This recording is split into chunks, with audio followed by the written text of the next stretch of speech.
ხანძარი თევზის ბაზრობასთან სანაპიროზე თევზის რესტორანი დაიწვა. იმის გამო, რომ რესტორანთან ახლოს სოკარის ბენზინგასამართი სადგური მდებარეობს, ბათუმის სახანძრო სამაშველო სამსახურს მუშაობა საგანგებო რეჟიმში მოუხდა. ადგილზე მობილიზებული იყო 5 მანქანა. ცეცხლის შაქრობა რამდენიმე წუთში მოხერხდა, თუმცა შენობა სრულად განადგურდა. ნაწილობრივ დაზიანდა რესტორნის გვერდით მდებარე მცირე ბარი.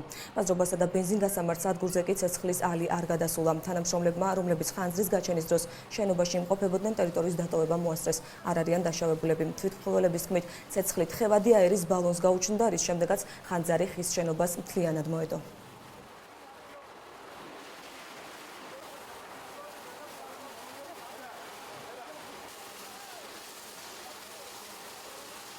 საათსა და 52 წუთზე შემოვიდა შეტყობინება ქალაქ ბათუმის სახანძრო სამაშველო სამსახურის ცენტრალურ პუნქტზე.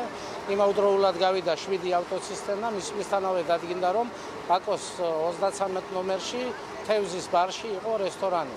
ხანძრის შედეგად ბარი თითქმის დაიწვა მთლიანად, გარეკონსტრუქციები. მე არ ვიცი, მე დარბოდი.